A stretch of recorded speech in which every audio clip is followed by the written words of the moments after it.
Assalamualaikum warahmatullahi wabarakatuh. Perkenalkan, nama saya Arif Novalata Alaswanda dengan NIM 211061139. Pada kali ini saya akan menjelaskan tentang kasus Rohingya. Dimulai dari latar belakang dari kasus Rohingya. Terdapat sejarah dan faktor penyebab konflik yang menyebabkan dari kasus Rohingya. Yang pertama, Myanmar merupakan sebuah negara multi keagamaan, yaitu suatu negara dengan penduduk yang memiliki kepercayaan yang beragam. Namun, secara resmi pemerintah menunjuk agama Buddha sebagai pemeluk agama yang mendominasi negara Myanmar. Dalam sejarah, di masa kerajaan terdapat sebuah kerajaan Arakan. Saat itu terjadi serangkaian kerusuhan komunal antara sejumlah kelompok Buddha Rohingya dan Muslim Rohingya di negara bagian Rakhine di Myanmar. Rohingya sendiri adalah warga asli Arakan, akan tetapi eksistensinya Rohingya ditolak di Myanmar, sehingga menyebabkan mereka menjadi salah satu kelompok etnis yang tidak memiliki negara atau dapat diungkapkan sebagai bangsa tanpa negara.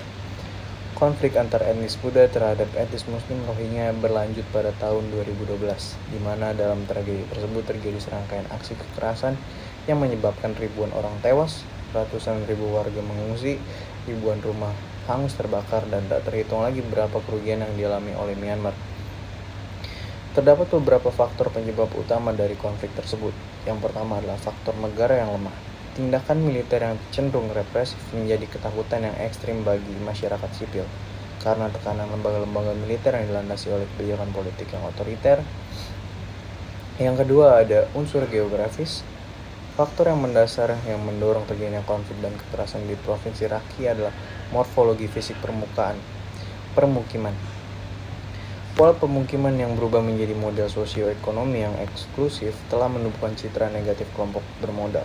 Pada sisi lain, kondisi perkotaan yang semakin parah telah memberikan tekanan tersendiri bagi warga kota secara umum. Komposisi penduduk yang tidak seimbang menyebabkan hubungan antar kedua etnis sering dilanda konflik. Selanjutnya ada faktor politik. Sejak berkuasa junta militer, burmanisasi semakin gencar dilakukan dengan menerapkan program model village, yaitu suatu perumahan yang dibangun khusus untuk orang-orang beragama Buddha. Mereka disediakan rumah yang layak huni dari pemerintah.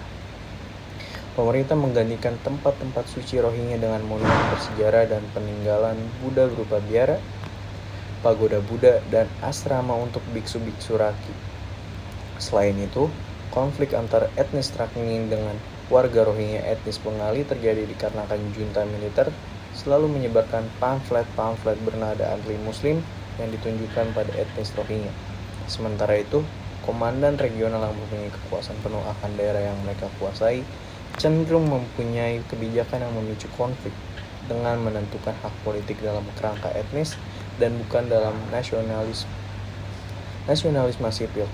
Bahkan, mereka sering menyebarkan pamflet bernada anti-muslim yang justru membuka kebencian komunal melalui media. Yurisdiksi dari ICC sendiri berpedoman pada statua yang mendasarinya, yaitu Statua Roma tahun 1998 dalam menangani kasus genosida yang terjadi di Myanmar terhadap etnis Rohingya. ICC memiliki beberapa yurisdiksi dalam menjalankan tugas-tugasnya, antara lain personal jurisdiction merupakan yurisdiksi ICC yang mengenai subjek yang dapat diadili. Material jurisdiction merupakan yurisdiksi ICC terkait tindakan atau materi apa saja yang termasuk kewenangannya. Temporal jurisdiction adalah legalitas di mana setelah ICC ini dibentuk dan disahkan. Territorial jurisdiction merupakan yurisdiksi ICC mengenai di mana saja bisa melaksanakan yurisdiksinya.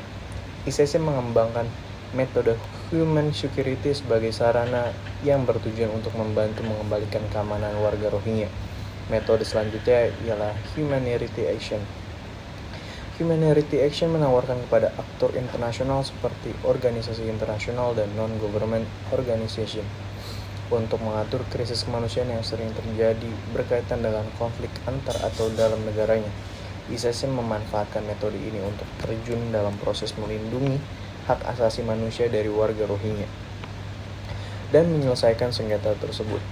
Dalam proses penyelesaian sengketa kasus Rohingya ini, ICC menghadapi beberapa hambatan. Hambatan-hambatan tersebut ialah tidak diakuinya status kewarganegaraan etnis Rohingya oleh pemerintah Myanmar, Pemerintah Myanmar malah menganggap etnis Rohingya ini adalah sekelompok imigran ilegal yang menetap di negaranya, sehingga sulit untuk menuntut pertanggungjawaban negara atas kelakuan yang diterima etnis Rohingya. Sementara itu di sisi lain ada prinsip non-intervensi yang dianut oleh negara-negara anggota organisasi ASEAN yang menghambat masuknya ICC untuk segera menyelesaikan permasalahan yang terjadi, karena tidak diperbolehkannya campur tangan organisasi ataupun negara lain dalam menyelesaikan permasalahan internal yang terjadi di negara-negara anggota ASEAN, khususnya dalam hal ini negara Myanmar. PBB sendiri memiliki tanggung jawab untuk menciptakan perdamaian sehingga harus ikut terlibat dan mengintervensi konflik Rohingya. PBB mengarahkan UNHCR atau Badan Pengungsi PBB yang merupakan organisasi global yang didedikasikan untuk menyelamatkan nyawa, melindungi hak-hak, dan membangun masa depan yang lebih baik bagi para pengungsi, komunitas pengungsi, dan orang-orang tanpa kewarganegaraan, dan juga Dewan Keamanan sebagai bentuk bantuan dari dunia internasional. Namun, pada kenyataannya, PBB tidak cukup dikarenakan ada konflik internal dari anggota-anggota Dewan Keamanan yang memiliki hak veto, yaitu perselisihan antara Amerika, Inggris, dan Prancis terhadap Cina dan Rusia.